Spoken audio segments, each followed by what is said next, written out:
My dear friends, it is good having you here again. And like any other day, we are going to be diving into a deal where we are going to be discussing how a survey investor is going to be make around about 5,000 Rand every month from a property investment. And if this is your first time being here, welcome, welcome.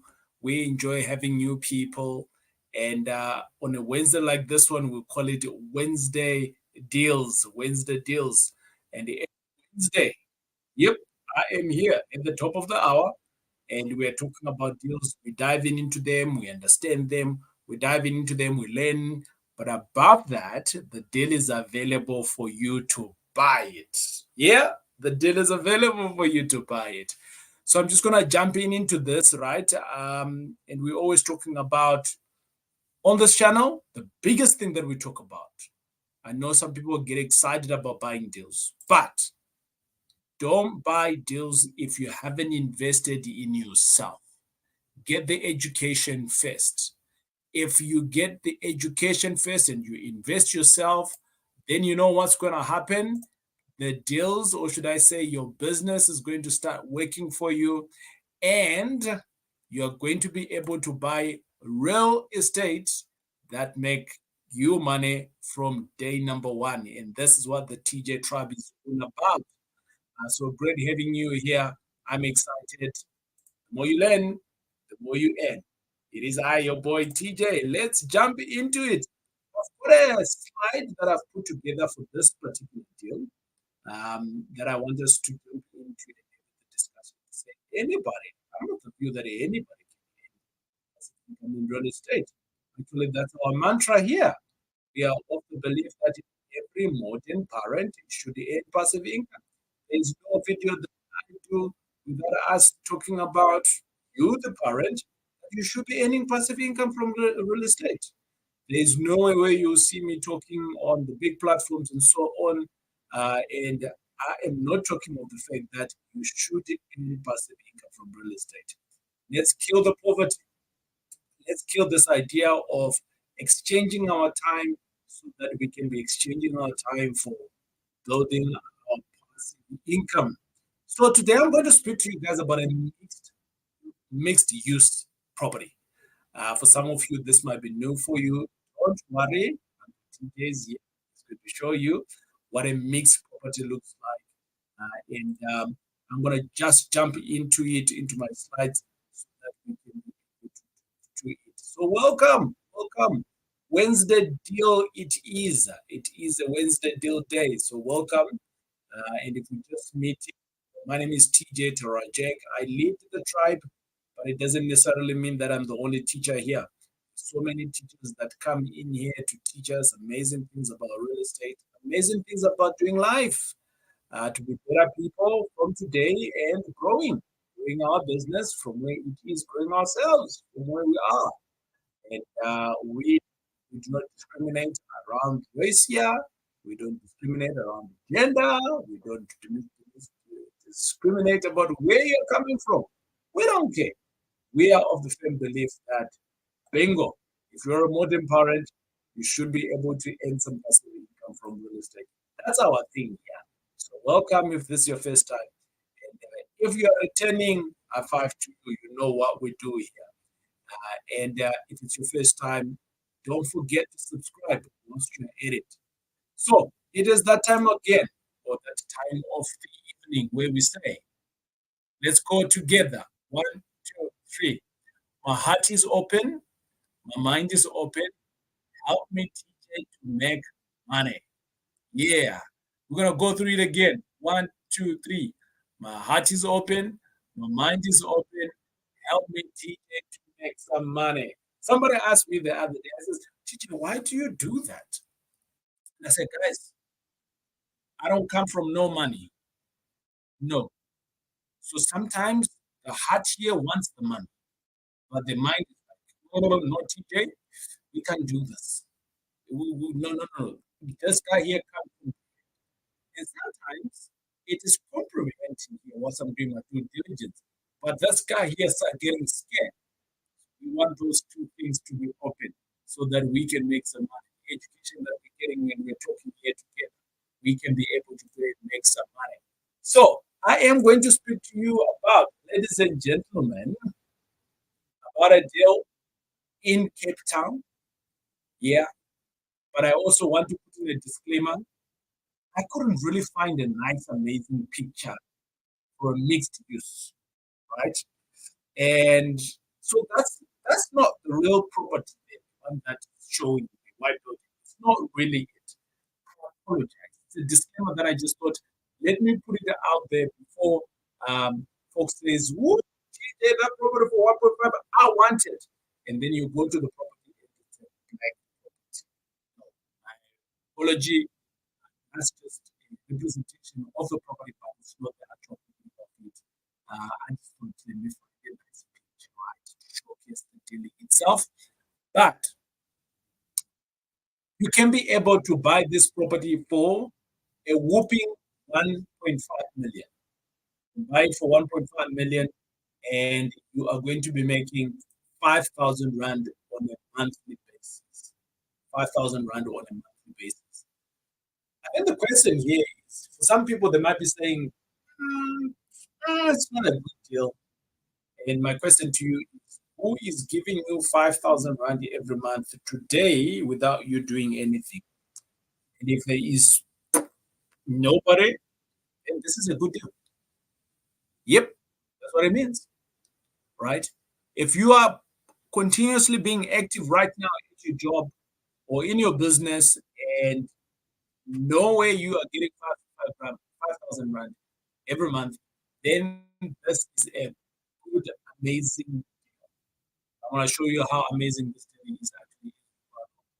So the next slide, I've got like this. I really like Cape Town. No, it's like it's amazing. But today I am not going to talk about Cape Town in that way. The deal is in Cape Town, but I'm not going to talk about the amazing stuff. I want to talk about Cape Town in the sense of mixed use. So this is a property that I saw, and where did I see this property? I took this picture when I was in London. And in London, they have more mixed use properties than we have in South Africa, in my observation. And what I've seen now is that there is more mixed use properties in the older suburbs than we actually have in the newer suburbs. In the newer suburbs, we just have one type of asset class. But what I saw is that when I was traveling to the UK, I actually saw that almost every corner is there's a mixed use property. So I think maybe let's start off talking about what is a mixed use. So a mixed use is a property which can be either residential, not either. It is residential. I do want to say it's either. It is either residential and commercial. So two things put together. So in other words, you may have real estate. So it might be a block of flat, right? And on the same block of flat, maybe at the bottom, like we have on this picture here, the bottom part of this property here could be shops, could be offices, could be libraries, could be something that is of commercial use, right? That's the bottom part of it. And then on the top part of it, it could be residential. Now, if you see a building like that one, my friends, that is what is referred to as a mixed use. You may have a mixed use that is number one, um, residential, warehousing, offices, and commercial. It's very practical, right? So obviously, today the property that we're going to be talking about it's a bit of a smaller property, but I'm going to dive into what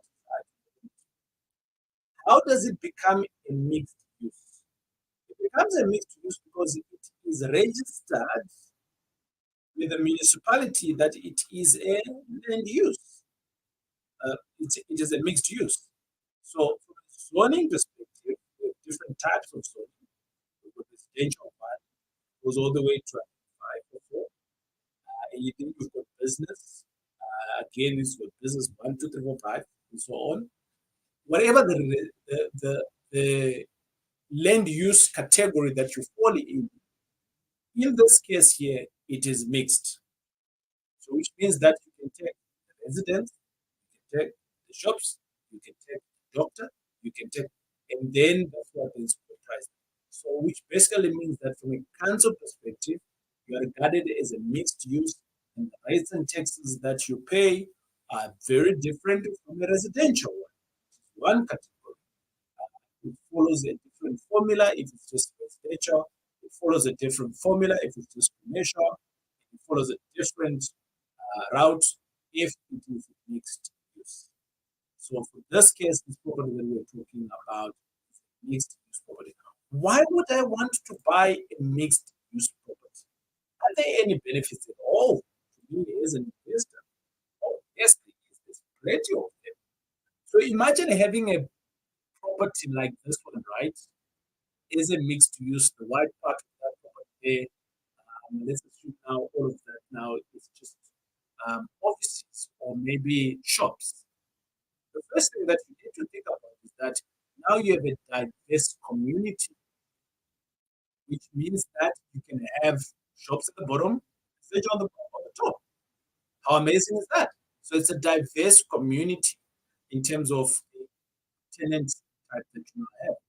The second one is that you can have what is now called, I think for me, the biggest one is a lifestyle.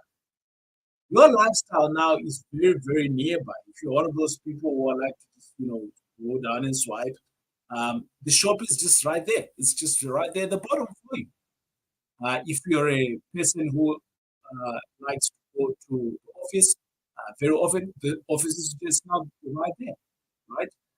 So that's another benefit there, but obviously to who now? To the customer. To the businesses that are there, they now have exposure of a customer. Like that's like a high exposure. So imagine if you were a shop tenant and everyone else at the shops above you, they're all coming by to you. It's a humongous benefit. So you see now that you get what I now calling that you're cross pollinating your economy. So you've got the residential on the top and then in the bottom and the two now feeding off each other, which basically means that you're not going to have shortages of tenants, right? And the next one that I um, access to public transport. Many of these properties, mixed-use properties, they are in an area where public transport is just so easy. Like they can probably be right there at the doorstep. So that's amazing. I like that. So there's many benefits if we really to focus on it and say what are the benefits here that we are wanting to extract from this property. But let me go on to talk about what is this property actually. So we did see in the beginning that it is not a school, flat, but everything is on the ground for this property, and one is able to buy it for 1.5 million, right? And you can even take like a normal loan on this property. The bank allows the majority of the property is actually sitting on residential. So that's the first thing. And then the second thing is that you're collecting on this property 27,000. Other day, someone says to me, TJ, why don't you calculate these things on a cash basis? And I said to them, it is because you have asked me, because we did a check at one point, should we always include debt in it or should we just run them as cash? And a lot of people responded to say, run it, run the numbers using debt, right? And with maybe a prime plus two. So this deal here, I've calculated with a prime plus two, which means that on your 1.5 million, you've got debt on it, and over and above that, you are making 5,000 rand. So you've paid off all of your expenses, you've paid off all of your bond, and in your pocket, back pocket, you're making 5,500. It's a good deal. If nobody's giving you 5,000 today, it's a good deal. So, does that make sense? I think it makes sense. Let me move along. What's on the property itself? On the property itself, there is a shop. Amazing. Whoop, whoop. On the property itself, there's also residential. On the property itself, there's also ATMs, right? So it's a combination of things that are on this property. Now imagine, my friend, now you're tenant. Woo, that is so nice. Good. The bank is giving you some money, right? So that you can buy the property. In the same time, in the same time, my friends, the bank comes and pays it out for you, and you make a profit. Oh, bam! Oh, like, like I don't like I don't think you got that. I don't think, right? That is amazing book. Like that is so cool. It's not even funny. The bank gives you a loan, and the same bank comes in, rent some space for you. And they're like saying, hey, Mr. Jack, bingo, we will give you 1.5 million. But on top of that, if you give us some space, we will pay off your loan again. Hmm. Oh, I don't know why people are not interested. I actually don't. But to me, this is a no-brainer. Sometimes we talk about the other tenants, but now this is the time we're talking about the tenant who is your lender. Ah, amazing. Anyways, let me go on. As we go on onto the deal. So, how can you get involved into the deal? There is a form that you need to fill in, and within that form, all you need to do is we can help you to apply to any of those banks there, and over and above that, give us your credentials. The project is Cape Town mixed use. Just type it in there, project name, Cape Town mixed use. Then thereafter, put in your credentials, your cell phone number, your email address, and so on. And we will come back to you. I always say to people, your network is your net worth. Network is your net worth. Here we're already talking about deals. So if you continue being plugged in onto this our channel, one day deal is going to be yours. But for now, thank you for being here. And don't forget to subscribe once you're on it. Because remember, network is your net worth. Yeah, that's what they say, right? And I want to say to you guys, someone asked me a couple of questions. I'm going to wrap up just now. Someone asked me a couple of questions around this particular deal, actually. And they said, TJ, can a mixed use be funded with a normal loan as a bond? The answer is yes. And obviously, the bank will be able to see that it's a mixed use. So, yes, you can. In this case, Cape Town 1.5, that's like a walk in the park for the bank because Cape Town rates are generally high for real estate. We talk about 2 million plus for real estate. This is 1.5. So, they may see this one as a low cost house. Yeah, let's say for low cost house. So if you are looking for the deal, where do you go? In the comments, there is um, a pin there that we are in the comment that we are going to pin right over to. And basically, it will say link tree. Um, right? Hit that one, you'll be able to get to the forms there. And within the form, you'll be able to reach out to us within the next 24 to 48 hours. We'll reach out to you and we can then be able to process the paperwork, the viewing, all of those nice things. And bingo, who knows? You know, who knows? And who knows? You will be the survey investor of making 5,000 rand with this property your property business. Because I, TJ, it's been great hanging out with you. Don't forget to subscribe. Don't forget to share the information. Don't forget to like. Don't forget to tell me this has been helpful in the comments or to ask a question. I will gladly answer. We actually have a section on Mondays where we call the section the Ask TJ. So if you ask any questions in respect of the video, we will answer those questions. We can answer it directly right on the spot, or if it needs a little bit of research, I'll go and do research and I will come back and give you the answer on short video. And you get to learn, I get to learn. We try get to learn. It is I, TJ, great you. Until we meet again on the